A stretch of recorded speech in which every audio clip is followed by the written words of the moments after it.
오늘은 하나님의 계획과 우리를 택하신 목적이라는 제목으로 말씀을 나누고자 합니다. 다들 알다시피 어떤 물건에는 쓰이고자 하는 용도가 있습니다. 예를 들자면 시계는 시간을 보기 위해서 꼭 필요한 거죠. 도대체 지금이 언제쯤인지 모르기 때문에 시계를 만들고자 했고 또한 그 용도와 목적에 맞게 시계는 발명이 되고 또한 제작이 되는 것 같습니다. 사람의 제일 되는 목적은 다들 알다시피 웨스트민스터나 여러 가지 공부하는 것 가운데 제일 첫 번째 문제죠. 그래가지고 우리가 어떻게 외우고 있죠? 하나님을 영화롭게 하는 것과 그를 영원토록 즐거워하는 것이라고 사람의 제일 되는 목적으로 이해를 하고 있습니다. 그렇다면 오늘 본문을 통해서 우리를 택하신 목적, 또한 아브라함을 택하신 목적을 함께 나누고자 하는데요. 다들 알다시피 오늘 본문에 나오는 소돔이라는 성읍은 아브라함의 조카 롯이 사는 곳이죠. 이미 아브라함은 앞에 있는 창세기 14장에서 큰 전쟁을 통해서 한 번 조카인 롯과 그 소돔 성읍을 구원해 줬던 전적이 있습니다. 창세기 14장에서는 어떤 일이 있느냐면 아브라함 시대 때 북부 메소포타미아 지역의 4개의 동맹국이죠. 시날, 엘라살, 엘람, 고임과 그리고 고임이라는 나라와 가나안 남부 사해 근방의 5개의 동맹국 소돔, 고모라, 아드마, 보임, 벨라 이 5개의 나라 가운데서 전쟁이 일어나게 됩니다. 왜 전쟁이 일어나냐면 가나안 남부 사해 근방의 5개의 국가들이 그 전에 12년 동안 이제 조공을 바쳤었는데 이제 조공을 못 바치겠다고 이제 버팅기는 겁니다. 그래가지고 13년째 되던 해는 가만히 있고 14년째 되던 해에 이제 전쟁이 일어나게 됩니다. 그래서 엘람 왕 그돌라오메를 반역했기 때문인데요. 이 엘람 왕이 이 가나안 이 사해 근처에 동맹국을 치러 어마어마하게 먼 거리를 전쟁을 하러 오게 된다는 것입니다. 한번 지도를 한번 보시게 될까요? 자, 지도를 보시게 되면 저기 오른쪽에 보면 보이시나요? 검은색 루트가 있는데 보이시죠? 화살표 영안을 뜨면 보이실 겁니다. 그 오른쪽에서부터 저 위쪽으로 해서 내려오는 동선이 아마 보이실 텐데요. 왼쪽으로 왕복으로 4,000km 가까이 되는 거리입니다. 그러면 편도로만 해서 2,000km지 않습니까? 그 어마어마한 거리를 전쟁을 하기 위해서 이동을 한다고 하면 많은 식량도 필요하고 또한 말이라든지 가축들에게 먹일 비료, 사료 같은 것도 많이 필요할 때라는 것입니다. 그럼에도 불구하고 이 엘람 왕은 사해 근처에 5개 나라를 칠 수밖에 없었는데요. 이 전쟁은 사실 성경에 나오는 첫 번째 큰 전쟁입니다. 그럼에도 불구하고 전쟁을 치를 수밖에 없었던 이유는 많은 학자들이 사해 근처에 있는 소금 때문이다라고 이야기를 합니다. 왜냐하면 지금은 소금이 그렇게 귀하진 않지만 예전에는 소금이 워낙 금보다 귀할 시기가 있었거든요. 그런데 그 나라들이 소금이라는 그 어마어마한 재산을 조공을 바치지 않으니까 이제 전쟁을 하러 올 수밖에 없다는 겁니다. 그래가지고 그돌라오멜 군대가 이제 전쟁을 하러 오게 되는데요. 다음 화면을 보시게 되면 이제 친절하게 이제 동선이 나오게 됩니다. 그나마 이제 조금 화살표를 보시게 되면 알 수 있을 텐데요. 오른쪽 지도에 보면 회색 라인으로 따라와가지고 크게 돕니다. 가데스 바네아라고 해가지고 왼쪽으로 한번 크게 갔다가 다시 사해 남부 쪽인 이제 시딤 골짜기에서 전쟁을 치르게 되고 또한 다시 올라오게 되는데 단까지 올라가게 되죠. 그리고 아브라함이 또한 조카 롯을 찾아오게 되고 또한 찾아가지고 다시금 어디로 오는가 사회 골짜기라는 곳으로 다시 오게 되는 과정까지 이렇게 나와 있습니다. 지도상에서 나와 있습니다. 그런데 이 나라들이 전쟁을 치르게 되고 그리고 아말렉까지 이렇게 다 치고 시딤 골짜기에서 큰 전쟁을 치르고 난 다음에 많은 포로와 또한 전쟁을 치르고 나면 노획물이라고 하죠. 그런 거를 다 들고 올라가는데 이 아브라함이 조카 롯과 그리고 소돔과 고모라 성읍에 있는 사람들을 구원해 주기 위해서 318명만 데리고 전쟁에 참여하지 않습니까? 마치 기드온의 300용사처럼 나라가 그렇게 많은 나라가 함께 있는데 어떻게 보면 기드온의 300용사처럼 겨우 얼마 되지 않는 수의 인원 가지고 조카 롯과 그리고 많은 사람들을 구원해내는 일을 하게 되었다는 겁니다. 그래가지고 어디로 오게 되냐면 사회 골짜기라고 하는데 이 사회 골짜기가 어디냐면 예루살렘 동쪽에 있습니다. 아까 지도에 나왔었는데요. 근데 그 내용 가운데 한번 제가 성경을 읽어드리고자 합니다. 창세기 14장 17절과 18절인데요. 제가 한번 읽겠습니다. 아브라함이 그돌라오멜과 그와 함께한 왕들을 쳐부수고 돌아올 때 소돔 왕이 사회 골짜기 곧 왕의 골짜기로 나와 그를 영접하였고 살렘 왕 멜기세덱이 떡과 포도주를 가지고 나왔으니 그는 지극히 높으신 하나님의 제사장이었더라라고 성경은 말씀하고 있다는 것입니다. 근데 여기서 참 재미있는 내용이 있습니다. 그게 뭐냐면 우리는 다들 알다시피 소돔이라는 곳이 악의 대명사 아닙니까? 너무나도 이 악해가지고 우리가 지금 쓰고 있는 이성 간의 성행위를 제외한 동성간 아니면 동물이라든지 아니면 동성 간의 모든 성행위를 소돔이라는 단어로 쓰고 있거든요. 그런데 이 소돔이라는 단어가 소돔 이 지명에서 유래가 되었을 정도니까 얼마나 동성애라든지 그런 성적으로 문란하고 타락했는지를 대변해주고 있는 곳 아닙니까? 그런데 그 소돔 왕이 그 소돔 땅에서 전쟁 났을 때는 도망쳐 있다가 이제 자기 백성들, 자기 민족들, 자기 사람들 구원해주고 나니까 사회 골짜기라는 곳까지 올라와가지고 아브라함을 영접하고 있다는 겁니다. 근데 그와 함께 누가 함께 그 자리에 있냐면 살렘 왕 멜기세덱이 그 자리에 함께 있습니다. 다들 알다시피 살렘이란 말은 평강의 왕, 평강이란 뜻이죠. 그죠? 그러니까 살렘의 왕이란 것은 평강의 왕이란 뜻입니다. 그런데 그는 지극히 높으신 하나님의 제사장이었더라라고 소개를 하고 있지 않습니까? 너무나도 어울릴 수 없는 두 명이 아브라함이 전쟁을 치르고 난 이후에 한 자리에 모여 있다는 것입니다. 어떻게 보면 하나님께서는 아무리 악한 사람이라 할지라도 우리가 이 땅 가운데 화평케 하는 그 역할을 감당할 때 하나님께서 복 주시려고 하신다라는 것을 창세기 14장에서 이미 말씀해 주고 계시다는 것이죠. 그래서 살렘 왕이자 지극히 높으신 하나님의 제사장이 아브라함을 위해서 이미 복을 빌어주기 위해서 그곳에 있는 것과 마찬가지입니다. 그렇다면 다시 오늘 본문으로 돌아와가지고 지금 하나님께서 다시금 소돔과 고모라를 멸망시키려고 하는데 이 소돔이라는 곳을 멸망시키려고 한다라는 이 이야기를 아브라함이 들었을 때 느낌이 어땠을까요? 내가 지난번에 목숨 걸고 한번 구해줬잖아요. 318명 데리고 가가지고 그 큰 전쟁에서 이겨냈는데 그때 당시 하나님께서 함께 하실 것이라는 믿음은 있었지만 그럼에도 불구하고 어떻게 보면 목숨을 건 것 아니겠습니까? 조카 롯을 구원하기 위해서지만 목숨을 걸고 그 자리에 참전했다가 조카 롯을 구원하고 많은 사람들을 함께 구원해내었습니다. 그런데 그때 그 구원해냈던 사람들이 다시금 멸망을 당할 거라는 그 이야기를 들은 아브라함이 과연 가만히 있었겠냐는 겁니다. 그리고 하나님은 이 반응을 일부러 유도하시기 위해서 아브라함에게 이런 이야기를 넌지시 던지는 것과 똑같다는 겁니다. 마치 이런 겁니다. 나는 네가 지난번에 구해줬던 소돔이라는 성읍을 멸망시키려고 하는데 너는 어떻게 할래? 이번에도 구원해 주려고 그렇게 노력해 볼래? 그런 마음의 소리를 저는 듣는 것 같습니다. 그래서 20절, 21절에서는 하나님께서 그렇게 말씀하십니다.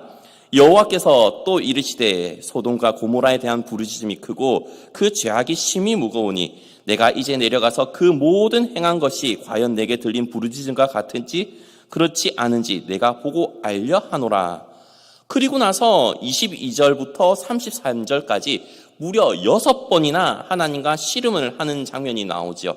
다들 알다시피 50명에서 45명으로, 45명에서 40명으로, 그리고 40명에서 30명으로, 30명에서 20명으로, 20명에서 10명으로 이렇게 계속해서 그 인원이 내려가고 있는 것을 알 수 있습니다. 사실 이게 자막으로 다 준비를 했는데 지금 제가 빨리 읽으라고 그냥 스킵을 해버렸습니다. 그런데 아브라함이 이렇게 무려 하나님께 6번이나 몇 명만 있으면 구원해 주세요, 하나님. 몇 명만 있으면 구원해 주세요, 하나님. 제발 그 사람, 그 성읍 아무리 악하다 해도 몇 명만 남아있으면 살려주세요 라고 말할 수 있는 그 근거가 무엇인지 아십니까? 그것은 바로 창세기 18장 18절에 그것이 나와 있습니다. 아브라함은 강대한 나라가 되고 천하 만민은 그로 말미암아 복을 받게 될 것이 아니냐. 자, 하나님께서 아브라함에게 뭐라고 약속을 해주셨죠? 천하 만민이 나로 말미암아 복을 받게 될 것이다 라는 말씀을 주셨잖아요. 그러면 하나님 나로 말미암아 이 민족 그리고 천하 만민이 복을 받게 해주신다고 하셨으면 내가 이렇게 간청할게요. 하나님, 소돔이란 성읍 좀 용서해 주세요. 소돔이란 성읍 좀 살려주세요. 조카 롯이 있어서뿐만이 아닙니다. 그럼에도 불구하고 그 자리에 의인이 있다면 그 성읍이 멸망당해서는 안 되는 것 아니겠습니까? 그럼에도 불구하고 하나님께서는 아까도 말했다시피 20절과 21절에서 그 성읍에 대한 그 모든 일들이 사실인지 아닌지 한번 확인해 보시겠다라고 말씀을 하고 계시다는 겁니다. 그런데 그렇게 하나님께서는 이 아브라함에게 모든 것을 그 마음속에 하시고자 하는 그 계획을 다 말씀하십니다. 왜죠? 17절에서는 이렇게 말씀을 하고 있습니다. 여호와께서 이르시되 내가 하려는 것을 아브라함에게 숨기겠느냐라고 말씀을 하고 있죠. 하나님께서는 야고보서 2장 23절에서 뭐라고 말씀을 하냐면 아브라함을 보고 하나님의 벗이라 칭함을 받았다라고 이야기를 하고 있거든요. 이에 성경에 이른바 아브라함이 하나님을 믿으니 이것을 의로 여기셨다는 말씀이 이루어졌고 그는 하나님의 벗이라 칭함을 받았나니. 하나님의 친구에게 못할 말이 없지 않습니까? 그렇기 때문에 하나님께서는 이 소돔과 고모라에 대한 그 계획을 아브라함에게 말씀해 주고 계시다는 것입니다. 그렇다면 오늘 본문에서 하나님의 계획은 아브라함에 대한 계획과 소돔과 고모라에 대한 계획이 같이 나오고 있습니다. 그렇다면 아브라함에 대한 계획은 무엇일까요? 그것은 18절과 19절에 나오고 있습니다. 아브라함에 대한 계획은 아브라함은 강대한 나라가 되고 천하 만민은 그로 말미암아 복을 받게 될 것이 아니냐. 내가 그로 그 자식과 건속에게 명하여 여호와의 도를 지켜 의와 공도를 행하게 하려고 그를 택하였나니 이는 나 여호와가 아브라함에게 대하여 말할 일을 이루려 함이니라. 자, 아브라함에 대한 계획은 아브라함이 강대한 나라가 되는 것이고요. 천하 만민이 그로 말미암아 복을 받게 되는 계획이었어요. 그뿐만이 아닙니다. 아브라함뿐만이 아니라 아브라함과 자식과 그 가정에 속한 노비와 종들까지도 다 하나님의 도, 여호와의 도를 지켜서 정의와 공의를 행하게 하는 것. 그것 때문에 하나님께서 창세기 12장에 아브라함을 불렀다라고 이야기를 하고 있지 않습니까? 그를 택하였나니 그것 때문에 아브라함을 택했다라고 19절에서 말씀을 하고 있지 않습니까? 이는 나 여호와가 아브라함에게 대하여 말할 일을 이루려 함이니라. 너는 옛날 성경으로는 복의 근원이 될지라. 지금 개역개정에서는 너는 복이 될지라. 그것을 이루려고 하신다고 하시는 겁니다. 그런데 그러면 아브라함에 대한 계획은 알겠어요. 그리고 소돔에 대한 계획은 뭐죠? 아까도 읽었다시피 20절, 21절. 소돔과 고모라에 대한 부르짖음이 크고 그 죄악이 심히 무거우니 내가 이제 내려가서 그 모든 행한 것이 과연 내게 들린 부르짖음과 같은지 그렇지 않은지 내가 보고 알려 하노라. 자, 멸망시키겠다는 거예요. 맞잖아요. 도무지 이것은 참을 수가 없을 정도로 하나님이 보시기에 악하니까 멸망시키겠다라는 그 계획입니다. 그런데 자 보십시오. 이때 당시 아브라함에게 아들이 있었던 건 아닙니다. 이삭은 없었습니다. 이스마엘이라는 아들이 하나 있었죠. 그런데 하나님께서 이 이스마엘이 약속하신 아들이 아니라고 했습니다. 그죠? 그런데 그 약속한 아들이 태어나기도 전에 하나님께서는 이 아브라함에게 그럼에도 불구하고 넌 강대한 나라가 될 거고 천하 만민이 너로 말미암아 복을 받게 될 거야. 그런데 소돔과 고모라는 멸망당하게 돼 있어. 너 어떻게 할래? 그럼에도 불구하고 아브라함은 하나님의 도를 지키고 의와 공도를 행하려고 하는 것입니다. 정말로 모든 사람이 죄인이고 하나도 선한 것이 없습니다. 아브라함 역시 죄인이지요. 아내 보고 누이라고 하고 막 속여가지고 다른 남자한테 가게끔 만들고, 그죠? 그래가지고 참 평생 죄짐 아닌 죄짐을 지고 살았던 사람이 바로 아브라함입니다. 그런데 아브라함의 백성이나 어떻게 보면 소돔과 고모라의 백성이나 마찬가지입니다. 다 같은 죄인이지요. 그런데 그럼에도 불구하고 아브라함은 하나님의 택하신 사람으로서 하나님 뜻대로 살기를 참 노력했던 사람입니다. 그리고 중보자로서 살기를 마음속으로 다짐했던 사람이라는 것을 오늘 본문을 보면 알 수 있지 않습니까? 저는 오늘 본문에서 보면 하나님께서는 일부러 아브라함에게 자기의 모든 계획을 말씀하시고 나서 아브라함이 자기의 마음을 알아주길 바라는 겁니다. 나는 사실 소돔과 고모라 성은 멸망시키는 것보다 이 성을 구원했으면 좋겠어. 그런데 내가 멸망시키고자 하는 그 성읍을 내가 설득하거나 구원하기엔 좀 민망해. 네가 좀 날 좀 설득할 수 없을까? 마치 그런 겁니다. 하나님께서 이스라엘 백성들을 그 광야 가운데서 다 죽이려고 했을 때 모세가 이런 말을 하지 않습니까? 하나님, 만약에 이스라엘 백성들이 지금 광야에서 다 죽임을 당하게 된다면 세상 모든 사람들이 뭐라고 하겠습니까? 이스라엘 민족이 믿는 하나님 여호와라는 그 신이 그 백성들을 죽이기 위해서 저 애굽 땅에서 일부러 꺼내가지고 단체 몰살시켰다고 그렇게 하지 않겠습니까? 그러면서 이스라엘 백성들을 대신해서 내 이름을 생명책에서 제하해 주시고라고 하면서 막 하나님을 설득하는 장면이 나오지 않습니까? 나옵니다. 그것을 원하는 겁니다. 하나님께서는 아브라함으로부터 하여금 나도 악한 거 알아. 그런데 그 성읍을 위해서 너 정말로 내 마음을 알아서 그 성읍을 위해서 나를 설득 좀 시켜줄래? 1명이라도 있으면 10명, 50명이라도 있으면 45명이라도 있으면 그렇게 설득시켜주는데 하나님께서 사실 가만히 계시잖아요. 설득당하고 계시잖아요. 아니야, 그래 50명이라도 있으면 살려줄게. 45명이라도 있으면 살려줄게. 조금만 더 아브라함이 말했으면 됐는데 내가 마지막으로 한 번 더 말합니다. 10명. 그런데 참 안타깝죠? 이 10명이 없어서 망하게 되는 성읍이 바로 소돔이라는 성읍입니다. 다음 장면 한번 보시겠습니까? 자, 지도를 보게 되면 아브라함과 있었던 천사들이 그 소돔과 고모라로 가게 되죠. 자, 지도를 보시면 아시게 됐죠? 이걸 원래 세워야 되는 겁니다. 그런데 참 재밌는 것은 무엇이냐면 다들 소돔에서 조카 롯과 그 가족들이 나왔지 않습니까? 소금기둥이 되지만 말입니다. 롯의 아내는. 그런데 그 나와가지고 어떤 곳으로 가시는지 아십니까?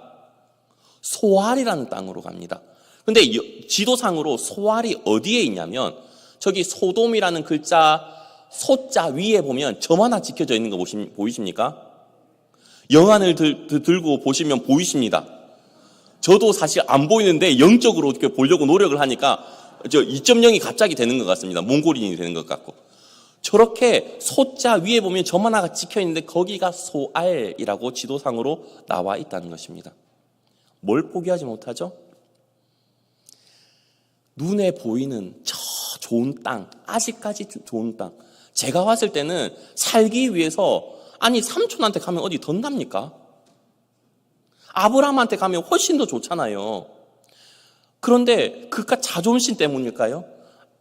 삼촌 있는 반대 땅, 내가 택했으니까 도무지 자존심 상해가지고 삼촌한테 못 가겠습니다. 그것 때문인지 모르겠지만 아직까지 사해 근처 그 소금이 있는 그 땅을 포기하지를 못하는 겁니다. 그래가지고 멸망을 당하는 바로 이곳입니다. 그 소돔이 멸망당하고 롯과 그 자녀들이 다 망하지 않습니까? 다들 알다시피 아브라함의 중보는 50명부터 시작됐습니다. 하나님께서는 그 50명을 찾으면 그들을 위하여 온 지역을 용서하리라 라고 창세기 18장 26절에서는 말씀을 하고 있습니다. 온 지역을 용서하겠다고 말입니다. 그리고 계속해서 내려오죠. 알다시피 45명, 40명, 30명, 20명, 10명으로 내려옵니다. 그런데 그거 아세요? 하나님께서는 한 명을 외쳤더라도 용서해 주셨을 것 같습니다. 왜 그런지 아십니까? 예레미야 5장 1절은 다 함께 읽었으면 좋겠습니다. 예레미야 5장 1절입니다. 시작. 너희는 예루살렘 거리로 빨리 다니며 그 넓은 거리에서 찾아보고 알라. 너희가 만일 정의를 행하며 진리를 구하는 자를 한 사람이라도 찾으면 내가 이 성읍을 용서하리라. 충격적인 말씀 아닙니까? 신앙의 도시입니다. 그죠? 예루살렘 아닙니까? 예루살렘 성읍. 성전이 있는 예루살렘. 그런데 그 성전이 있는 예루살렘 그 거리에서 정의를 행하며 진리를 구한 자를 딱 한 사람이라도 찾으면 이 성읍을 용서하겠다고 하나님께서 말씀하셨잖아요. 단 한 사람을 위해서 그 온 땅을 용서하시겠다고 하는 그 하나님의 마음이 있는데 아브라함이 10명 외쳤습니다. 아마 아브라함은 그걸 바랬을지도 모르겠어요. 자기 조카 롯, 그죠? 아내, 롯의 아내입니다. 자기 아내 아니라. 그리고 두 딸, 그죠? 그럼 4명. 사위 이제 2명. 사위 한 명씩 사돈들 2명 하면 10명 되거든요. 사실. 계산, 되죠? 그렇게 10명이 되는데, 그 정도까지는 되지 않았을까? 아브라함의 기대치는 그랬는지 모르겠습니다. 그런데 결과는 어떻죠? 사돈은커녕 사위조차도 하나님께로 인도하지 못한 롯의 가정이지 않습니까? 너무나도 처참한 결과입니다. 심지어 롯조차도 하나님을 온전히 신뢰하지 못하고 눈에 보이는 그 부귀와 영화를 아직까지 놓지 못해가지고 소알이라는 땅으로 도망을 가는 그 결과를 우리는 다들 알고 있다는 것입니다. 그럼에도 불구하고 하나님께서는 이 롯을 나중에 불쌍히 여겨주세요. 자기의 딸과 관계를 맺어가지고 나오게 되는 어떻게 보면 아들도 아니고 손자도 아닌, 그죠? 그 2명을 족속을 이루게 해주시지 않습니까? 자, 그렇다면 오늘 본문을 통해서 하나님께서 우리를 택하신 목적은 무엇일까요? 아브라함과 똑같은 목적입니다. 하나님 나라를 이루고 모든 민족이 우리를 통해 복을 받게 하시기 위해서 우리를 택하셨습니다. 아브라함을 택하신 이유와 똑같습니다. 그런데 모든 민족이 우리를 통해 복을 받게 하기 위해서는 우리가 어떤 삶을 살아야 될까요? 아브라함과 같은 삶, 모세와 같은 삶, 주님과 같은 삶을 살아가야 된다는 겁니다. 아브라함처럼 하나님 이 성읍 제발 용서해 주세요. 이 성읍에 하나님을 온전히 경외하고 하나님 믿는 사람 한 명이라도 있으면 이 민족 구원해 주세요. 학생들 같은 경우는 그렇겠죠. 우리 반에 교회 다니는 아에 하나님께 온전히 예배 잘 드리는 애 3명만 있으면 이 반 좀 살려주세요. 기도할 수 있는 것이고요. 직장도 마찬가지 아닙니까? 가정도 마찬가지고요. 그렇게 우리는 중보자로서 하나님 앞에서 정말로 화평케 하는 자의 역할을 잘 감당해서 우리를 통해서 천하 만민이 복을 받는 그 디딤돌이 되고 또한 주춧돌이 되고 그런 역할을 잘 감당해야 된다는 것입니다. 두 번째는 뭐죠? 아까 하나님께서 아브라함에게 했던 것처럼 내 자녀들과 권속들이 복을 받는 것, 그리고 하나님의 도와 정의와 공의를 실천하는 것처럼 우리 역시도 신앙의 다음 세대를 잘 세워나가는 것이라는 것입니다. 우리의 가정 그리고 교회 내에서 다음 세대를 잘 세워나가야죠. 다음 세대를 세워나가야지 다른 세대를 세우면 안 되지 않습니까? 저는 제일 두려운 게 우리 교회뿐만이 아니라 한국 교회가 다음 세대를 잘 세웠으면 좋겠지 다른 세대가 생겨났으면 그건 처참한 결과입니다. 하나님, 정말로 나를 통해서 또한 우리를 통해서 이 옥포 제일교회 다음 세대가 잘 설 수 있도록 도와주세요. 우리의 가정이 잘 설 수 있도록 도와주세요. 믿음의 면문가정 될 수 있도록 도와주세요. 그리고 하나님의 도와 하나님의 정의와 공의를 실천해 나가는 복된 가정, 복된 교회 되게 해주세요. 그것이 하나님께서 우리를 택하신 목적이라는 것입니다. 그렇게 몸부림치는 우리를 하나님께서는 기대하고 계십니다. 그리고 다들 알다시피 축복의 통로로 쓰임받게 하기 위해서 하나님께서는 우리를 부르셨습니다. 아브라함처럼 너는 복의 근원이 될지라. 우리를 통해서 복이 흘러나갈 수 있도록. 마치 그런 거 기대되지 않습니까? 저는 그 목회자다 보니까 그런 그 꿈과 소망이 있습니다. 뭐냐면 지금은 아니지만 언젠가 제가 키웠던 제자들이 시간이 한참 흘러가지고 저를 찾아와 갔을 때 목사님, 제가 그때 목사님 때문에 정말로 주님을 인격적으로 만났습니다. 며칠 있다가 말하는 거는 그 신뢰가 사실 잘 안 가고요. 한 10년, 20년쯤 뒤에 와가지고 그때 목사님 저한테 해주신 그 말씀이 지금껏 나를 살아가게 해주시는 힘이 되었고 그 말씀으로 인해서 저 역시 정말로 말씀 붙잡고 살아가고 많은 사람 전도하면서 살았습니다. 몸부림치면서 살았습니다. 이런 간증 듣는 게 소원입니다. 저뿐만 아니라 많은 분들이 그런 소원을 가지고 있지 않습니까? 하나님께서는 아브라함에게도 동일한 것을 원하셨습니다. 이스라엘 백성에게도 동일한 것을 원하셨습니다. 내가 너희 백성을 택했는데 너희가 먼저 택함 받은 백성으로서 많은 민족들에게 본이 되었으면 좋겠고 많은 사람을 나에게로 이끌어주는 그 역할 좀 감당했으면 좋겠어. 그런데 이스라엘 백성들은 자기들만 의인이고 이방인들은 개돼지 취급하면서 정죄하기 바빴지 않습니까? 하나님과 모든 사람들을 잇는 그 역할을 전혀 감당하지 못하고 제사장 나라로서 살아가지 못했던 그 민족 아니었습니까? 우리는 그렇게 되면 안 되지요. 창세기 12장 2절과 3절입니다.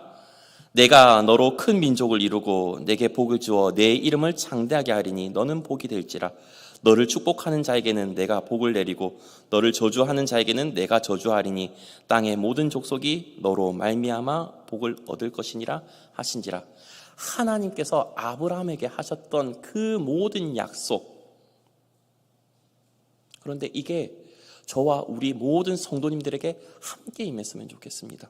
그리고 우리를 택하신 그 목적과 그 용도에 맞게 우리는 이 세상 살아가면서 많은 이들을 하나님께로 인도하고 중보자의 역할을 잘 감당했으면 좋겠습니다. 하나님, 우리 교회 때문에, 나 때문에 부득이하게 주님 때문에 상처 입고 주님을 지금 떠나간 사람들이 많이 있습니다. 그러나 그 사람들이 다시금 주님께로 나와 예배할 수 있도록 은혜 베풀어 주시옵소서. 하나님, 함께 예배드리는 그 기쁨을 다시금 맛보게 해주시옵소서. 하나님, 그 사람이 한 명이라도 돌아오게 해주세요. 한 명이라도 다시금 돌아오게 해주세요. 그런 기도를 주님께서는 너무나도 기뻐하시지 않겠습니까? 아브라함이 하나님께 50명이라도 있으면, 45명이라도 있으면 하나님 속으로 기뻤을 것 같아요. 저는 아무리 생각해봐도. 그러면서 한편으로 안타깝죠.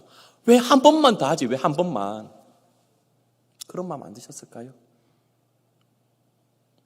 저는 우리 성도님들이 그처럼 살았으면 좋겠습니다. 하나님의 계획도 우리는 다 알고 있습니다.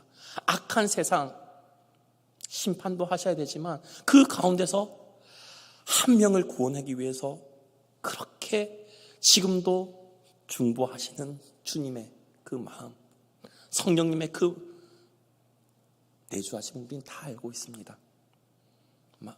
그 말씀이나 그 성령님의 그 음성에 민감하게 반응해서 중보자로서 잘 살아가실 수 있는 우리 모든 성도님들 되셨으면 좋겠습니다. 다 함께 제가 그 말씀을 생각하면서 제가 대표해서 기도하도록 하겠습니다.